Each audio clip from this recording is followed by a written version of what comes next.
Hello बच्चों, नमस्कार।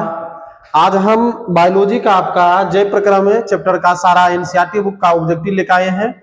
तो आप बारीकी से इसको उतार ले और याद कर ले ताकि आपका एग्जाम में एक भी नंबर ना छूटे इस चैप्टर से। तो चलिए हम देर ना करते हुए हम अध्याय की ओर चलते हैं। अध्याय आपका एक है आपका जय प्रक्रम, यानी कि पोषण के रिलेटिव, यानी कि आपका ऑब्जेक्टिव पूछा जाएगा। पहला प्रश्न क्या कहता है सरीगली चीजों पर पोषित होने वाले पौधों क्या कहलाते हैं। चलिए फटाफट कमेंट के माध्यम से बताते चलिए। क्या है? ऑप्शन नंबर ए है सोपोषी, दूसरा है मृतजीवी, तीसरा है परपोषी और चौथा है आपका परजीवी। तो क्या हो जाएगा प्यारे बच्चों? आपका हो जाएगा मृतजीवी हो जाएगा। 2 नंबर प्रश्न क्या कहता है समझिए। कहता है प्रकाश संश्लेषी अंगक इनमें से कौन है? आपका ए नंबर है हरित लवक, 2 नंबर है स्टोमाटा, 3 नंबर है जड़ और डी नंबर है क्या है आपका पत्ती। तो क्या हो जाएगा आपका हरित लवक हो जाएगा, यानी ऑप्शन नंबर ए सही है। 3 नंबर प्रश्न क्या कहता है वायुमंडल में CO2 की प्रतिशत मात्रा कितनी है? आपका ए नंबर है प्यारे बच्चों 0.03%, 0.3%, 0.003%, 0.2%। तो कितना हो जाएगा प्यारे बच्चों? आपका 0.03%, 0.03% हो जाएगा। ठीक, 0.03%। अगला प्रश्न की ओर देखते हैं। अगला प्रश्न क्या कहता है?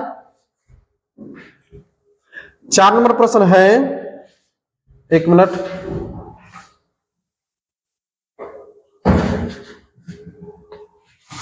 चलिए 4 नंबर प्रश्न कहता है सुपोषी भोजन के लिए निमित्त मूलभूत आवश्यकता है। क्या है आपका? सूर्य का प्रकाश, आपका क्लोरोफिल, H2+CO2 और इनमें से सभी हो जाएगा। तो क्या हो जाएगा बताइए फटाफट कमेंट के माध्यम से ऑप्शन दीजिए। क्या हो जाएगा ये आपका? इनमें से सभी, यानी कि सूर्य के भोजन के सुपोषी भोजन के लिए आपको सूर्य का प्रकाश भी आवश्यकता है, क्लोरोफिल भी आवश्यकता है और H2O और प्लस CO2 की भी आवश्यकता है। 5 नंबर प्रश्न क्या कहता है समझिए। कहता है अमीबा में भोजन के अंतर्ग्रहण का मुख्य माध्यम क्या है? आपका परिवहन है या कुटपाद है या भोजन रसधानी है या केंद्रक है? चलिए बताइए फास्ट में कितना क्या होगा आपका? कुटपाद होगा। चलिए ऑप्शन नंबर कितना सही? बी सही है। 9 नंबर क्या प्रश्न है? 6 नंबर प्रश्न क्या कहता है ग्रहणी इनमें से किसका भाग है? आपका है मुख्य गुहा का या अमाशय का या बड़ी आंत का या छोटी आंत का? चलिए बताइए फटाफट किसका हो जाएगा आपका? छोटी आंत का, यानी ऑप्शन नंबर कितना सही? डी सही है। 7 नंबर प्रश्न क्या कहता है निम्न में कौन सा एंजाइम लार में पाया जाता है? तो कौन सा एंजाइम पाया जाता है बोलिए?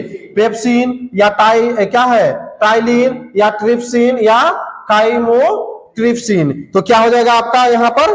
टाइप्सिन हो क्या कहते हैं टाइलिन होगा आपका। ठीक, क्या हो जाएगा आपका? टाइलिन। चलिए अगला प्रश्न की ओर देखते हैं। अगला प्रश्न क्या कहता है? 8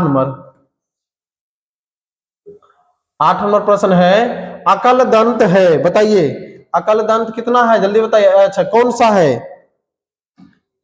चलिए 8 नंबर प्रश्न कहता है अकल दंत है। बताइए इंसाइजर है या क्या है केनाइन है या क्या है प्री मोलर है या मोलर है? तो क्या हो जाएगा फटाफट बताइए। तो आपका हो जाएगा मोलर हो जाएगा, यानी कि ऑप्शन नंबर कितना प्यारे बच्चों? डी हो जाएगा आपका। 9 नंबर प्रश्न क्या कहता है पाचन एंजाइम्स किस श्रेणी में आते हैं? पाचन एंजाइम्स किस श्रेणी में आता है? ऑक्सीडेज में या हाइड्रोलेज में या फिर क्या कहता है प्रोटीएजेज में या ग्लाइकोसाइडेज में? तो किस में हो जाएगा आपका बताइए। तो आपका हो जाएगा हाइड्रोलेज में हो जाएगा। क्या हो जाएगा आपका? हाइड्रोलेज में। 10 नंबर प्रश्न क्या कहता है समझिए। कहता है पौधों के पर्णहरित में ... परंतु पाए जाते हैं। क्या पाए जाते हैं बताइए? मैग्नीशियम, लोहा, गंधक, कैल्शियम। क्या पाया जाएगा बताइए। तो फर्स्ट में आपका पाया जाता क्या चीज? मैग्नीशियम पाया जाता। क्या पाया जाता है? मैग्नीशियम। 10 नंबर क्या कहता है प्रश्न आपका? कहता है अमीबा में भोजन का अंतर्ग्रहण द्वारा होता है। अमीबा में भोजन का अंतर्ग्रहण द्वारा होता है। किसके द्वारा होता है? कुटपाद के द्वारा होता है। कोशिका मुंह के द्वारा होता है, सिलिया द्वारा होता है, या गुद्दा दार द्वारा होता है? किसके द्वारा होता है आपका? तो कुटपाद के द्वारा। बिल्कुल राइट आपका ऑप्शन नंबर कितना हो गया? ए हो गया। अगला 12 नंबर प्रश्न क्या कहता है? कहता है मुख गुहा में नासिका कोष्ठ को डेस डेस अलग करता है। क्या करता है बताइए? आता है क्या है? यू घुला है ना, तालु है, दूसरा क्या है? जिहाव है, और अगला है होठ है।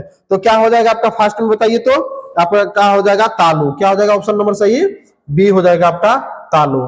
चलिए अगले प्रश्न की ओर चलते हैं। 13 नंबर प्रश्न क्या कहता है समझिए। 13 नंबर प्रश्न कहता है मनुष्य के जिह्वा पर स्वाद कलिका कितने तरह के विकसित होते हैं? आपका option number A, B number 3, और सी नंबर 4, और डी नंबर 1। आपका कितने तरह के होते हैं जल्दी बताइए। फर्स्ट में आपका कितने प्रकार का होता है? 3 तरह के होता है नहीं। अगला 14 नंबर प्रश्न क्या कहता है समझिए। कहता है मनुष्य के प्रत्येक जबड़े में कितने जोड़े दांत होते हैं? मनुष्य के प्रत्येक जबड़े में कितने जोड़े दांत होते हैं? A number 8, B number 16, D C number कितना 32, और डी नंबर कितना होता है 4। जल्दी बताइए 14 नंबर का क्या होगा आपका आंसर? कितने प्रकार का? मनुष्य के प्रत्येक जबड़े में कितने जोड़े दांत होते हैं? कितना जोड़ा दांत होता है प्यारे बच्चों? 8 जोड़ा होता है। कितना जोड़ा? 8 जोड़ा। 15 नंबर प्रश्न क्या कहता है कि मनुष्य के मुख गुहा में कितने भेदक दांत होते हैं?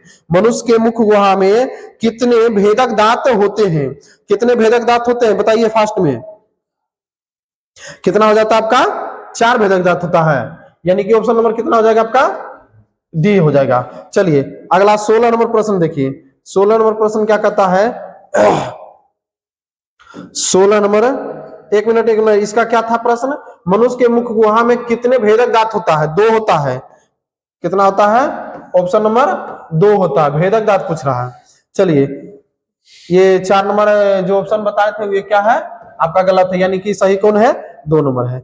अगला प्रश्न क्या है? अगला प्रश्न कहता है 16 नंबर ने 16 नंबर प्रश्न क्या है देखिए।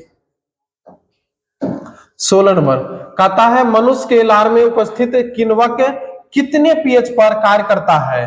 पीएच मान देखना है यहाँ पर। कितना पीएच मान होगा? 7.8 पीएच मान, 4 पीएच मान, 8.6 पीएच मान, 6.8 पीएच मान। तो यही आपका हो जाएगा ऑप्शन नंबर कितना सही है? डी हो जाएगा आपका। ठीक। कहता है अमाशय में अधिक अम्लीय अवस्था कितने पीएच पर होता है? अमाशय में अधिक अम्लीय अवस्था कितने पीएच पर होता है? कितने अवस्था पर होता है प्यारे बच्चों? तो 0.5 से 1.5 पीएच पर होता है, यानी कि ऑप्शन नंबर कितना सही हो गया आपका? ए नंबर हो गया। 18 नंबर प्रश्न क्या कहता है? आहार नाल की सबसे लंबी रचना कौन होती है? आहार नाल की सबसे लंबी रचना कौन होती है? छोटी आंत होती है या बड़ी आंत होती है? अमाशय होता है या यकृत होता है? क्या होता है आपका? छोटी आंत होता है, यानी कि ऑप्शन नंबर कितना सही हो गया आपका? ए हो गया। कितना नंबर? ए। अगला प्रश्न की ओर चलते हैं। अगला प्रश्न देखिए क्या कहता है। अगला प्रश्न है आपका 20 नंबर। कहता है 19 गायब हो गया ना? अच्छा मिस्टेक हो गया, कोई दिक्कत नहीं। ये आपका हो गया कितना नंबर? 19, और ये हो गया आपका 20 नंबर। कहता है शरीर की सबसे बड़ी ग्रंथि क्या है? शरीर की सबसे बड़ी ग्रंथि क्या है? यकृत है, अग्नाशय है, अमाशय है, लार ग्रंथि है? क्या होगा बताइए? क्या हो जाएगा आपका? यकृत हो जाएगा, सबसे बड़ी ग्रंथि माना जाता है इसको। ठीक। 20 नंबर प्रश्न क्या कहता है? कहता है मनुष्य के आहार नाल में प्रोटीन का पाचन कहाँ होता है? मनुष्य के आहार नाल में प्रोटीन का पाचन कहाँ होता है? यकृत में होता है, या मुख गुहा में होता है, या अमाशय में होता है, या अमाशय एवं छोटी आंत में होता है? तो कहाँ होता है बताइए? तो फर्स्ट में अमाशय एवं छोटी आंत में, यानी कि ऑप्शन नंबर कितना प्यारे बच्चों? डी हो गया आपका सही। अभी तक जो भी हमारे चैनल को सब्सक्राइब नहीं किए हैं सब्सक्राइब कर लें, लाइक कर लें वीडियो को, और साथ ही दोस्तों के बीच शेयर करना ना भूलें। मिलते हैं अगले वीडियो अगले चैप्टर के साथ। जब तक के लिए जय हिंद, जय बिहार।